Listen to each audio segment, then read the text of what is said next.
I think where a lot of people miss out is that they really haven't nailed their identity down as a company.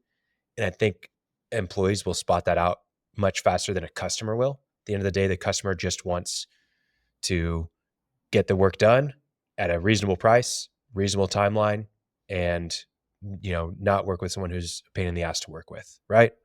Someone Right. who answers the phone. With an employee, they're actually like, okay, I'm going to start working at this company. I'm going to spend some of the best hours of my day at this company. Who are they? Right? So you really need to have a good grip on who are you. And we have episodes and we've talked about vision a lot. I won't spend a lot of time there, but if you have a clear vision for your company and you're able to clearly share that with a candidate who's applying for you, it's going to go a long way and it's going to attract the right people, right? And you can even just ask them the question like, is this a vision that you feel you can buy into? Uh, and if not, okay, not a good fit. Yeah, I think it is. Okay, well, let's talk more. So that's kind of this table stakes. We've talked about values a lot. This is the personality of your company, the values that you choose to live by as a company. I try to keep these as minimal as possible. If you've got 10 core values, they're not core values. They're words on a wall. I think they should be memorable. I think they should be something that is concise. Ideally, they can be like 3 or 4 values that you can just spit off the top of your head. And then I like And most important, what they are needs to be absolutely evident in everything you do, yeah, absolutely. right? If you like to Absolutely. tell coarse jokes and personally insult people and you think that's fun, uh, that's going to show up no matter what you say about respect, right? Yep. So anyway, got your point. Yeah, you've gotta make sure that you're not just putting, words that sound good on a piece of paper. You need to really evaluate yourself and what you really value, and then find a way of saying that that resonates with other people, right?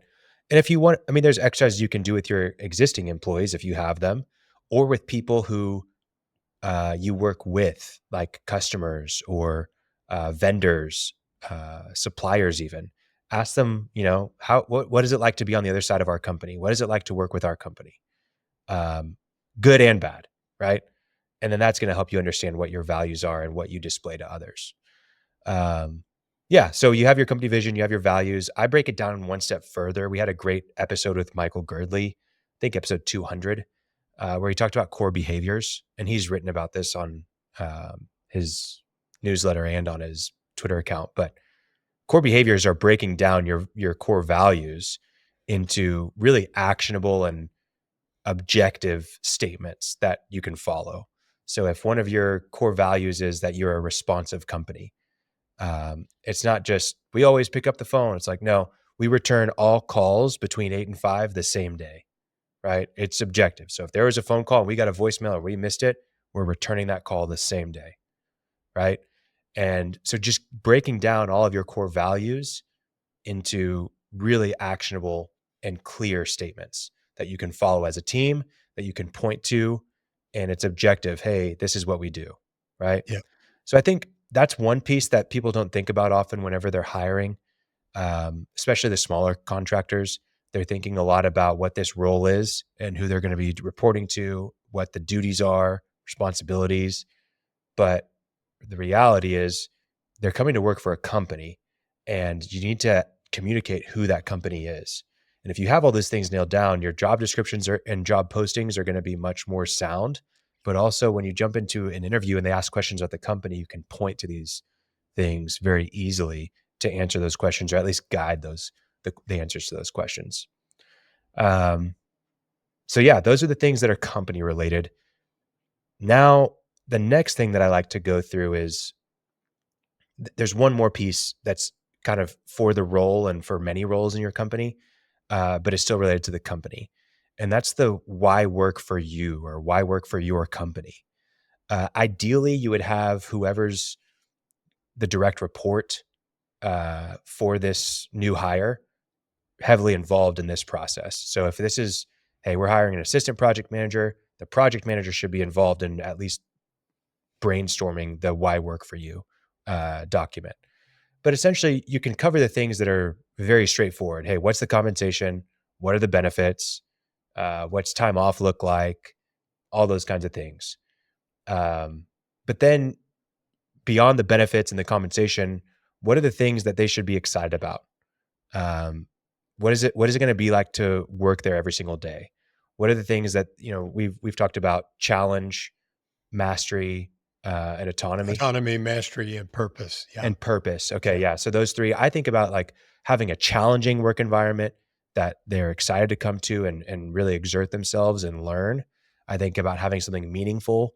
I think about, having something that matters, and I think growth, just being able to excel at their career. Those are the things that really matter, and so being able to clearly define those in your why work for you document is really helpful, and this doesn't have to be some formal document. We've got a list of questions in our worksheet that help with this, but just bullet points of things that you think that would matter if you were applying for the job. What would you want, and what can you actually provide as a company? Don't lie on this, um, but list those things out. And so that's gonna really help someone understand who your company is and how they fit into that and how it fits into their life and to their goals as an individual. So those are all the company aspects plus that role specific company item. From there, we go into like, uh, well, I'll take a break there. Any questions about those, Martin? I know that we've taught those No, are some of those are elementary and we've talked about those, but anything you see different about that? no, I agree with every point you made. The only thing is sometimes it's hard for people to do that, meaning us, hard to do that. Yeah. But give it a shot, right? Give it a shot. And I'm happy and to if put you in. Oh, go well, ahead. I was going to say if you're unable to articulate why somebody would want to work for you, and fortunately, you said one of the main things I was thinking: growth, Yeah, education, learning, advancement. You know, yeah, maybe there's a remote work from home or that kind of option, but right, if you cannot articulate why somebody would want to work for you, they're not going to understand. They might come and work for you because they need a job and right. maybe But even a that's the kind of coworker. work you're gonna get. Yeah, yeah. I mean, and they could be good people, but you're just wasting them. Yeah, they Yeah. need something outside. It's an alignment, but we'll talk about that at another Yeah. time. But no, I Oh, think you're dead we'll on. talk about it very soon. So really, once you have all those things, it really helps you execute much better on the next things that we're gonna talk about.